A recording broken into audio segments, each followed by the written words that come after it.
Coming up on Mountain News at 6, Governor Andy Beshear pays a visit to Laurel County for a groundbreaking on energy-efficient homes.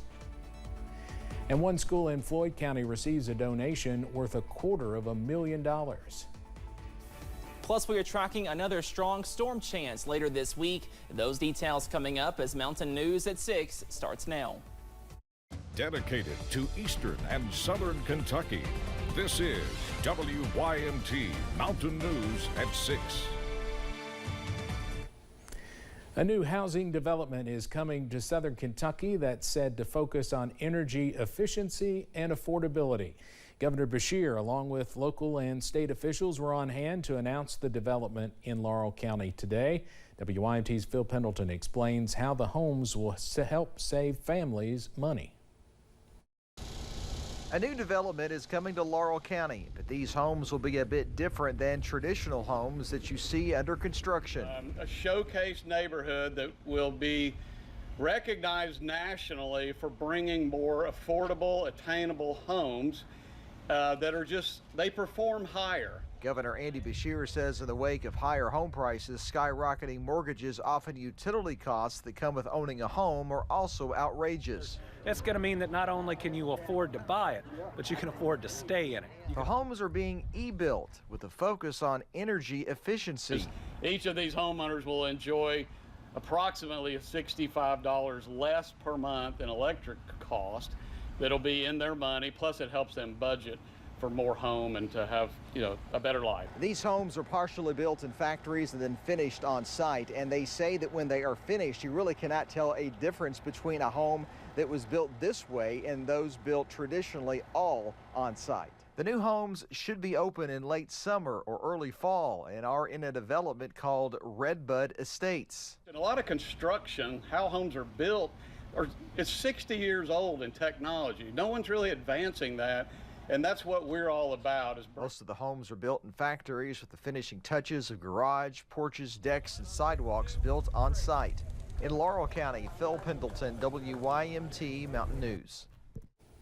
Officials say the homes might be so energy efficient that it could result in a net zero bill, meaning it uses up no natural electricity. A former Eastern Kentucky Sheriff's deputy has been found guilty of murder. Jeremy Lewis was found guilty of first-degree murder, abuse of a corpse, and tampering with evidence in the murder of Tyler North back in 2018. The trial lasted more than a week in Clay Circuit Court. Officials say the sentencing for Lewis will be in the Leslie County Courthouse. A date and time has not yet been scheduled. The jury recommended Lewis spend 50 years in prison. A London man is facing charges after being accused of hitting a minor. Police responded to the incident on Tomcat Trail in Laurel County yesterday. After arriving at the scene, police found 41-year-old Michael Elliott outside the home. Police say Elliott began resisting arrest and would not identify himself. Elliott was taken to the Laurel County Correctional Center. Police in Laurel County are also asking for your help finding a theft suspect. Take a look at your screen. Authorities with the sheriff's office say the theft occurred at a Walmart near Corbin. Police say the suspect was driving a maroon Kia SUV. They say he drove away after being confronted and nearly hit 4 people. If you have any information about this case, you're asked to contact the sheriff's office at 606-864-6600. Police in Laurel County are also asking for help finding a person that was reported missing. Here's a picture of 27-year-old Austin Kidd. He was reportedly last seen last Saturday off American Greeting Card Road, about 9 miles from London. If you have any information about this, you're asked to contact the sheriff's office at 606-864-6600 or call the 911 dispatch center at 606-878-7000. A scam alert in Wayne County. Monticello police say several people received a letter from Citizens Behind the Badge. Police say the scam preys on people's trust in law enforcement, claiming people need to donate money.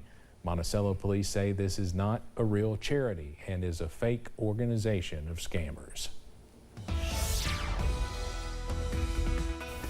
We are tracking some wet and stormy weather on this Wednesday evening, especially along and west of I-75 in the Cumberland Valley. Let's zoom into a heavier thunderstorm pushing close to Irvin over in Estill County. So a first alert for our friends in Estill County, also in Powell County, close to the Mountain Parkway. Some thunderstorms not too far away. Also tracking this heavy thunderstorm not too far away from London, also Corbin. So a first alert on the I-75 corridor in Laurel County, pushing into parts of northern Whitley County. A thunderstorm pushing into your direction. Also tracking another thunderstorm on top of downtown Monticello over in Wayne County at this hour. These are not severe. They're below severe limits, but they are producing heavy rain, maybe some gusty winds, and lots of lightning as well.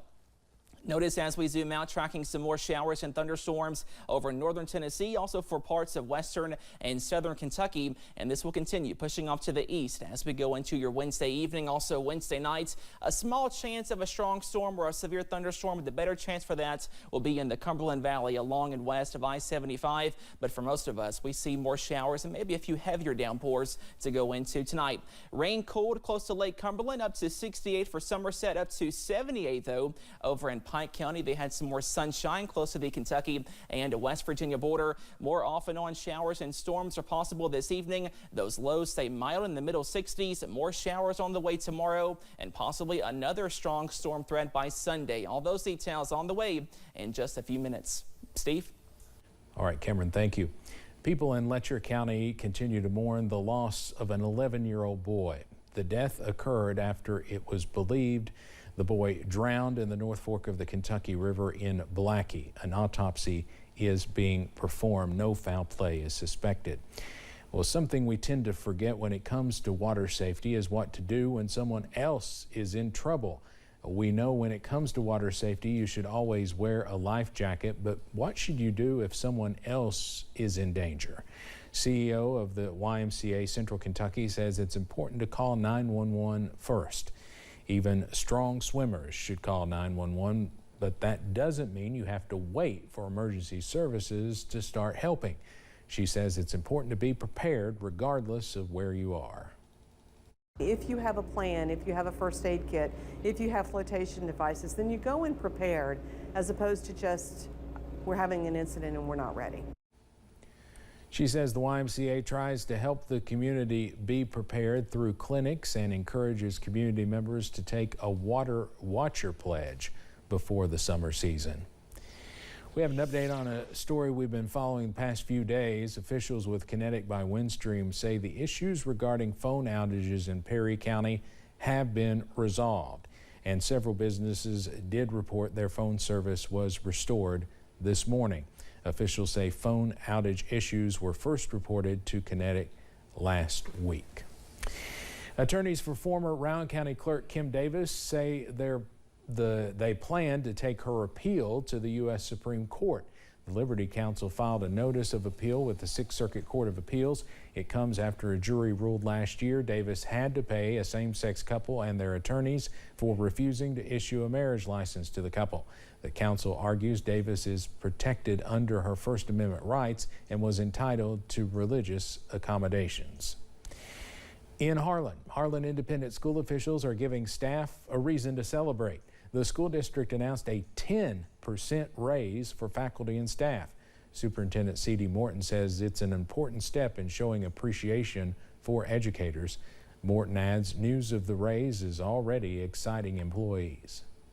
We've already seen the effects of the announcement. It kind of leaked out, and so folks were kind of aware that this was coming. And I had one person who was resigning who wanted to rescind their resignation, which was great. You know, it's employees that we want to keep.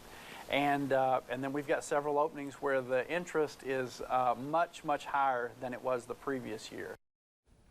Morton says the new raise comes partially from the legislature, but what it was not able to fund, the Harlan Independent School Board supplemented.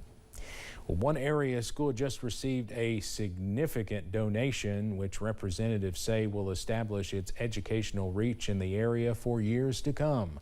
WYMT's Buddy Forbes has more on that from Floyd County. The David School has been teaching students in Floyd County for 50 years. Helped me. They got me going in college. I get to start this fall at Floyd, and they've helped me. They've pushed me through everything I needed. Providing a private school with a unique approach. It's a lot smaller, and I'll be honest, you get more hands-on work. Generations of students like Nick Hamer have been working in a smaller class size with more specialized lessons, helping them find their way. My dad came here. He graduated here in '94, and then my brother graduated here in 2021. So they've played a big factor, and everybody here, all the teachers have played. They're big roles in my life. The tuition-free education is entirely funded by donations and grants, like a recent $250,000 check from partners in Connecticut. Disproves any concern that the school might close at some point. In fact, we've never been in better financial shape than we are today, and in large part thanks to our friends in Connecticut. Supporting the school's mission to give students like Logan Lafferty confidence and drive to create his own business, while pushing him to graduate and pursue a career in welding. We thank them a lot for what they've done, and they're keeping our lights on here. That's for what they're doing and actually helping us students. School administrators say the support of donors and community members has been paramount to each student's progress. You know, my daughter went to school here, and it was the best thing that ever happened to her. And I promised my daughter I would do everything I can to keep this school going. They say with $250 million added to the bank, the future for the Falcons looks bright. In Floyd County, Buddy Forbes, WYMT Mountain News. Pillersdorf says he's built a partnership with the donors through the years and is proud to see the money fueling the Falcons. In Harlan County, a bridge replacement project is set to begin soon. Officials with the Transportation Cabinet say the project will begin next Tuesday. That project will take place on Highway 840 at milepoint 0.70. Officials say the roadway will be closed while construction is going on. They say a detour will be created for drivers. The project is expected to last until the end of July. Well, scattered showers and thunderstorms linger into this evening, and there are more rain and storm chances on the way. Those details after this break. Plus, some Eastern Kentucky natives who now live in Central Kentucky are doing what they can to give back to the mountains. We'll explain.